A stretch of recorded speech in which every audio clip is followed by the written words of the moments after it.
A empezar el programa y vamos a conversar en torno pues a esta débil democracia que tenemos.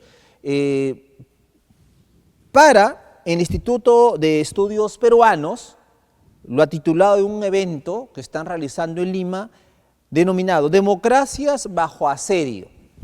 Las democracias no solamente del Perú, sino también de otros lugares en América Latina. Pero si vamos a hablar de democracia, tenemos que ver también cómo finalmente nos miran desde otras partes del mundo. Y tenemos ahí un gráfico que me puede de alguna manera dar luces de lo que vamos a conversar en el programa de esta noche. Ahí lo tenemos, ¿no? Ahí lo tenemos en pantalla y vemos cómo organismos internacionales ven nuestra democracia, ven la democracia en el Perú, ¿no? Ahí tenemos, por ejemplo, ¿no?, algunas instituciones que ven la democracia como altamente defectuosa, Idea Internacional que dice que el Perú está entre los países con mayor descenso del Estado de Derecho, Decómenes dice que somos un régimen híbrido entre dictadura y democracia. También hay ahí otra organización que habla de la democracia en el Perú con episodios de autocratización. The Freedom House dice democracia parcialmente libre. Entonces, otras organizaciones en el mundo ya están dando estas clarinadas de alerta, ¿no?, de cómo marchamos en torno, ¿no?, a todo este sistema de gobierno. Reiteramos, así nos miran los organismos a nivel mundial. Y reitero, organismos prestigiosos todos ellos. Jorge Aragón se encuentra con nosotros, él es politólogo justamente del Instituto de Estudios Peruanos y con él vamos a profundizar justamente este tema a raíz también del evento que vienen organizando. Jorge Aragón, muy buenas noches, bienvenido. Buenas noches, Carlos. Muchas gracias por la invitación. Un gusto estar con ustedes. Muchísimas gracias, Jorge. Un título para el evento, La democracia bajo asedio, que coincide mucho con lo que acabamos de ver en este gráfico, ¿no?, sobre la debilidad democrática que existe, no solo en nuestro país, sino también en otros países de América Latina. Jorge. Sí, Carlos. Mira, como tú bien has mencionado, el Perú no es el único país en el que está, digamos, la democracia sufriendo ciertos problemas, ¿no? Es un tema mundial, ciertamente regional, y entonces en ese contexto nos parecía que era importante, digamos, tener una discusión en el Perú, en el Instituto de Estudios Peruanos, sobre qué está pasando con esta democracia que consideramos nosotros está, digamos, siendo, vamos a decir, eh, desafiada, ¿no es cierto?, por diferentes circunstancias y por diferentes actores. Entonces a eso nos hemos dedicado los últimos 2 días y mañana cerramos este seminario. Pero si vamos ya al aspecto particular, habíamos visto pues democracia híbrida, parcialmente libre, en fin, todo es lo que hemos visto en este gráfico.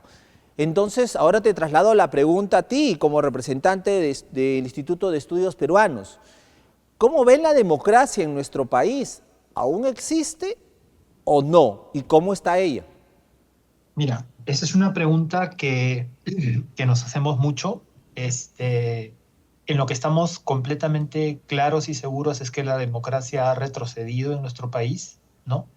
Hemos perdido calidad democrática, hemos perdido algunos avances que habíamos conseguido como país en términos de democracia y ciertamente, como dicen algunos de los proyectos en los que tú has mencionado, esa recesión, ese retroceso democrático para algunos ya nos ha convertido en un régimen híbrido. En el lenguaje estándar, un régimen híbrido es algo que se ubica entre la democracia y el autoritarismo. Entonces, el consenso creo que va hasta ahí, ¿no? Si ya el Perú dejó de ser una democracia, todavía, digamos, se discute un poquito más porque son palabras mayores, ¿no?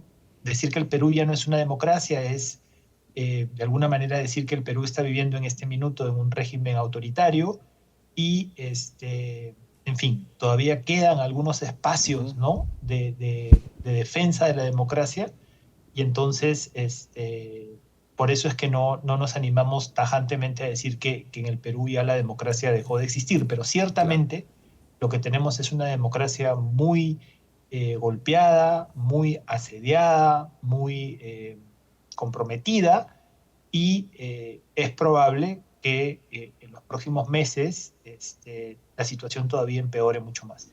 Bueno, también hay que decirlo, ¿no? Y sin ir muy lejos, Nicolás Maduro, del cual tanto hablamos en estos días, dice que en su país, en Venezuela, se vive en democracia. Incluso hay elecciones, hay asambleas, en fin, o sea, según él, con todos los estándares, ¿no? de una democracia de por sí, ¿no? Él dice que existe en Venezuela, pero vemos pues que tiene el control de la Asamblea Nacional, tiene el control de los organismos electorales, tiene el control de las instituciones, llámese, por ejemplo, del Ministerio Público, como si fuera un símil con Perú, tiene el control del Poder Judicial, tiene el control de los medios de comunicación, pero él dice que viven en democracia. Entonces ahí va un poco la preocupación, ¿no? Se utilizan los mecanismos democráticos, pero con indicios o señales o evidencias de una autocracia, una dictadura. Jorge. Sí, por supuesto. Lo primero es que es bien interesante cómo los regímenes autoritarios siempre te van a decir que son democracias, ¿no? Y además te van a decir que son la verdadera democracia, ¿no? Pero, pero uno no se puede quedar con esa declaración. Y entonces, lo que hemos visto en Venezuela hace algunas semanas es la confirmación de eso. Todo parece indicar que hubo un fraude electoral, y entonces ahí las elecciones no determinan quién llega al gobierno, sino que es una cosa que decide el gobierno actual de mantenerse en el tiempo. Del mismo modo, el copamiento, ¿no? de todas las instituciones también es como bastante completo, ¿no? El Poder Judicial, los tribunales electorales. Mirémonos en ese espejo, ¿no es cierto? Exacto, eso. Y entonces lo poco que ha quedado de democracia en el Perú está justamente, por ejemplo, en la capacidad o la resistencia que ha tenido algunos sectores del Poder Judicial, la Fiscalía, ¿no? Que todavía no han sido totalmente controlados, y el otro espacio pues son los organismos electorales, y tal vez los medios de comunicación que todavía son plurales. Mira, nosotros estamos conversando de Sí, esto y no nos va a pasar nada todavía. en principio, ¿no? Pero así como tenemos algunos espacios donde la democracia resiste, claramente tenemos lugares donde el copamiento ya ha sido logrado, ¿no? El Tribunal Constitucional, la Defensoría del Pueblo, el Congreso mismo, ¿no? Entonces, creo que estamos en ese momento, ¿no es cierto?, en que estamos aceleradamente dejando de ser una democracia y un escenario si es que nos convertamos en un régimen autoritario. Correcto. Jorge, ahora, para que el público de alguna manera también lo entienda, dentro de un sistema democrático se habla, como tiene que ser, ¿no? de un balance de poderes, de un equilibrio de poderes, del contrapeso político. Siempre decimos eso, siempre se habla de una democracia que tiene que existir eso. Para que lo entendamos mejor, ¿no? el tema del contrapeso político es esto, en el sentido de que si tenemos un gobierno, en este caso el de Dina Boluarte, si tenemos un ejecutivo que comienza a excederse en sus poderes y comienza a abusar de ese cargo como máximo cargo de la nación, tiene al frente a un Congreso de la República que obviamente comienza a frenar esos abusos.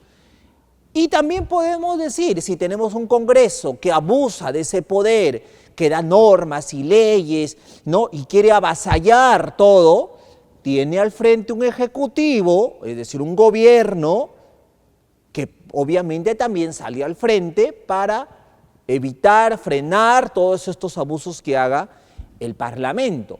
Pero ¿qué ocurre, amigos televidentes? Y Jorge, te traslado esa interrogante. Cuando ejecutivo y legislativo, llámese gobierno de Dina Boluarte y el Congreso de la República, con todos estos partidos, se ponen de acuerdo, ¿correcto? Se ponen de acuerdo para cogobernar. ¿cómo entonces podemos hablar de una democracia de por sí? Esa es otra alerta y otra evidencia de que nuestro sistema esté en riesgo como ustedes lo plantean, Jorge. Absolutamente. Otra forma de hablar de lo que estamos conversando en este minuto es ponerlo como tú lo has puesto en términos de separación de poderes, ¿no? O sea, la separación de poderes es, en fin, es un tema complejo, pero ¿qué significa? Significa que el poder no está concentrado en un solo actor, en una sola institución, en un solo sujeto, ¿no? Entonces, ¿qué es por definición, si quieres, cómo entendemos un régimen autoritario? O sea, un régimen autoritario es aquel en el cual hay alguien que concentra todo el poder o la mayoría del poder y no tiene ningún tipo de contrapeso. Lo que él decida, lo que ella decida, lo que esa institución decida es lo que se hace. Entonces, la democracia frente a eso, entre otras cosas, se asienta sobre esta idea de separación de poderes en las cuales hay límites al poder que tienen algunos actores. Ahora, tú lo has puesto bastante, bastante, bastante bien, ¿no es cierto? Uno de las dimensiones centrales es el ejecutivo y el legislativo, y se supone que ninguno de los dos es lo suficientemente como poderoso para avasallar al otro. Existen otras instituciones, como el Poder Judicial también, que juegan esta separación de poderes, pero de nuevo, ¿no? ¿Hemos retrocedido mucho en la separación de poderes? Por supuesto que sí, al punto que en términos de la relación ejecutivo-legislativo no hay una separación de poderes, ¿no? O sea, básicamente la voluntad del Congreso es la que prima, el Ejecutivo ha decidido no solamente no, no pelear la separación de poderes, sino que se ha sumado a esa mayoría congresal, digamos, cogobiernan, poniendo, digamos, han sacrificado la separación de poderes, han concentrado el poder en el Congreso, y por eso el Congreso toma todas las decisiones que está tomando, ¿no? Y entonces, sin que haya ningún tipo de contrapeso. En este caso, ni el Poder Ejecutivo, Exacto. ni el Tribunal Constitucional, y todavía, digamos, en algunos espacios del Poder Judicial, pero de nuevo, ¿no? No es porque el Congreso no haya podido o no haya querido, ha tratado de controlar el Poder Judicial y la Fiscalía y no ha podido. Ajá. Entonces, sí hay un proyecto autoritario en el Perú, por supuesto que lo hay. Un proyecto no democrático, por supuesto que lo hay. Lo que pasa es que todavía no ha logrado, digamos, todo lo que se ha propuesto. Ahora, la pregunta también cae por su propio peso en el sentido que ¿quién gobierna? Porque también es otro indicio de que nuestro sistema democrático está siendo dinamitado por estos poderes, ni siquiera podemos decir poderes oscuros, poderes vistos por todos. Entonces, ¿quién gobierna finalmente, Jorge? Esa es otra de las preguntas centrales, ¿no? Digamos, nominalmente, es el Congreso en este minuto, ¿no? Ujú, Es el que ujú. tiene, digamos, la capacidad de tomar decisiones y modificar las leyes prácticamente a lo que decida esta mayoría congresal, ¿no? Ujú. Entonces, están legislando en temas como todo lo que tiene que ver con las Oh, investigaciones, sí. están legislando o han legislado en temas que tienen que ver con algunos economías ilegales, por poner un término, ¿no? Ha legislado en contra de la reforma universitaria. Entonces, Ujú. claro, ellos son los que tienen el poder, ellos son los que están gobernando. Ahora, ¿quién está detrás de ellos? Es una buena pregunta. Mi impresión personal es que en el Congreso en este minuto tenemos varias personas que representan, ¿no es cierto?, a estos intereses muy particulares. Entonces, se ha terminado concentrando en varios congresistas esta como doble función. Son congresistas, pero al mismo tiempo son parte de estos intereses particulares y son ellos los que están gobernando en este minuto, ¿no?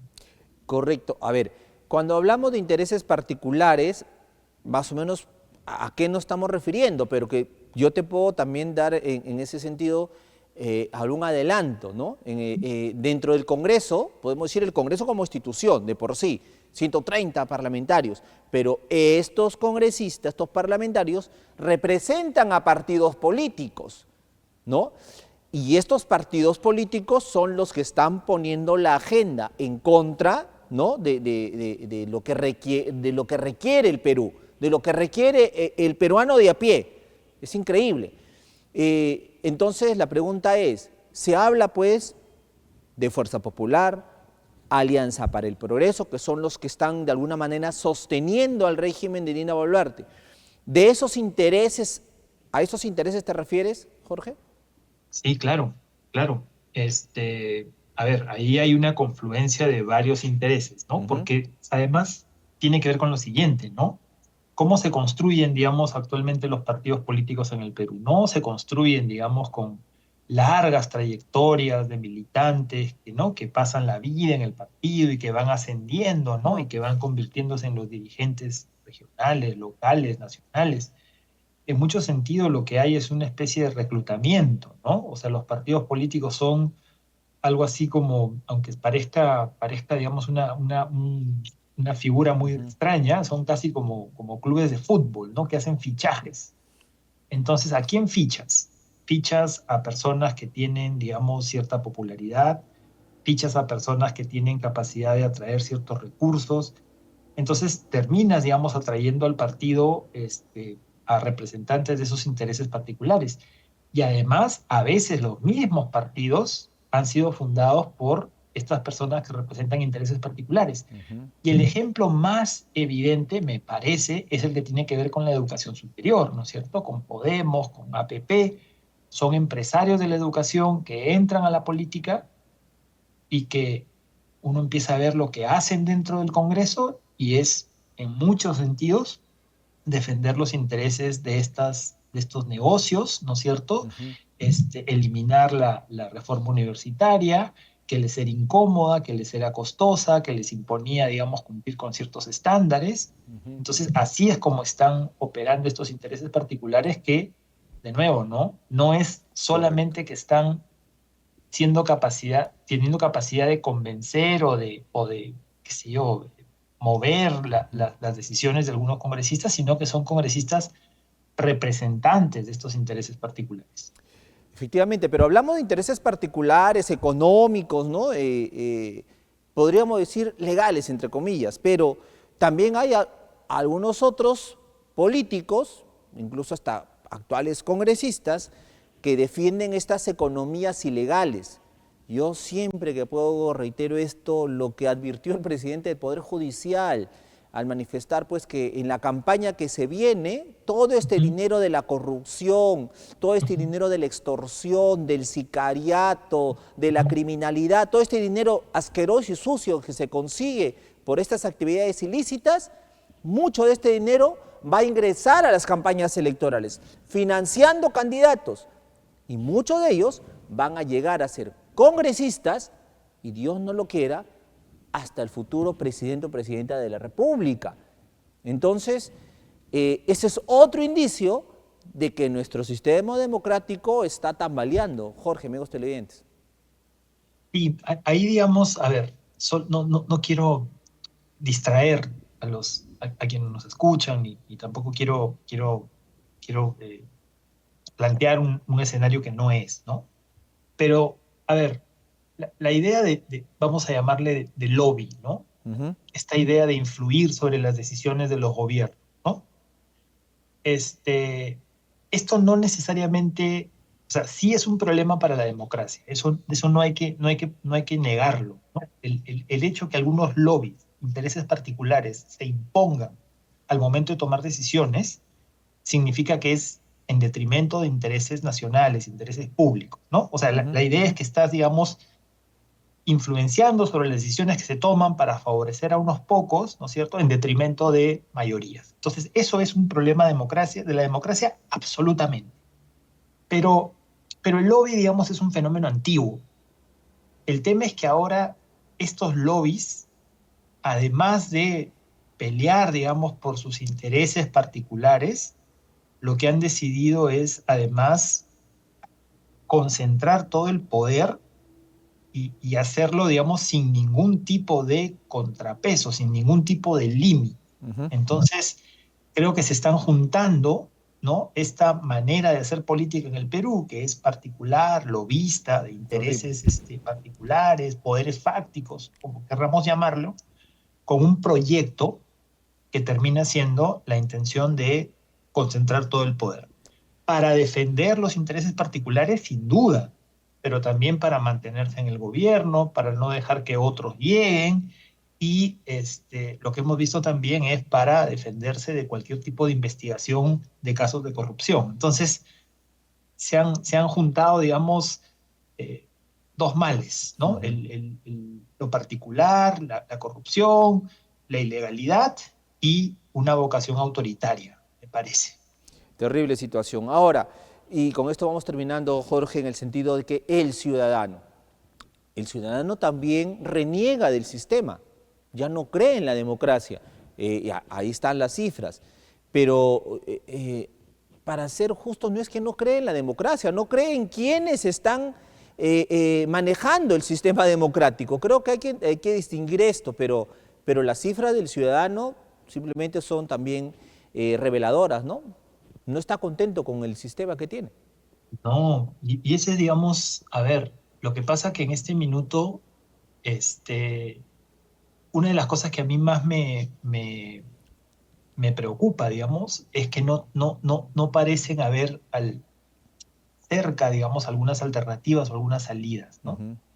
Este, y, y claro, las salidas podrían venir por el lado de una ciudadanía que dice, basta, ¿no es cierto? Ya esto ya es inaceptable, ¿no? Entonces, por ahora estamos incubando un sentimiento de fastidio, de molestia, que todavía no tiene, digamos, una expresión política, ¿no? De mayor movilización, de mayor demanda, ¿no? Pero que lo que sí lo estamos viendo es en todos estos pequeños casos en los cuales cada vez que la población reconoce a un congresista, a una autoridad, eh, le increpa, ¿no? Le dice cosas duras, ¿no? Ujú. Pero claro, cómo pasamos de eso al ámbito político es lo que todavía no parece estar muy claro en nuestro país, ¿no? O sea, quién organiza, quién ejerce presión de manera más sostenida, quién exige, digamos, algo así como ya detener este proceso de cooptación institucional, eso todavía no estamos llegando ahí, pero me parece que ya empezamos a ver signos de cansancio, hartazgo, y lo que falta es organización y liderazgo. Eso iba a preguntarte finalmente, ¿qué hacer? Organización y liderazgo. Entonces, ¿qué nos queda por hacer, Jorge? Yo soy de la opinión que hay que dar la pelea de- de- en todos los espacios en que uno puede. O sea, esto que estás haciendo tú es dar la pelea. Esto que es no callar es dar la pelea.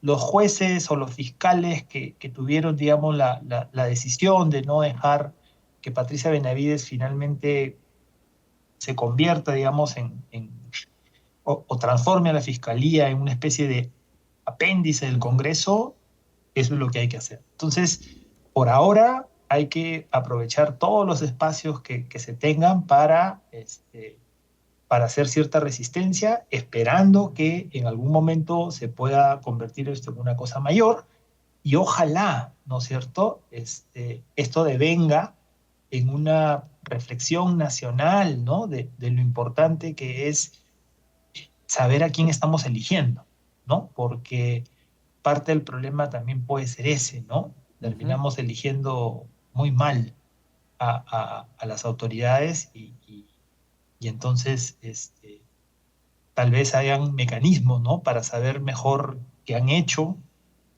a qué intereses han respondido y cómo pueden ser catalogados como personas que no son pues ni confiables ni que Ajá. merecen la pena de ser electas.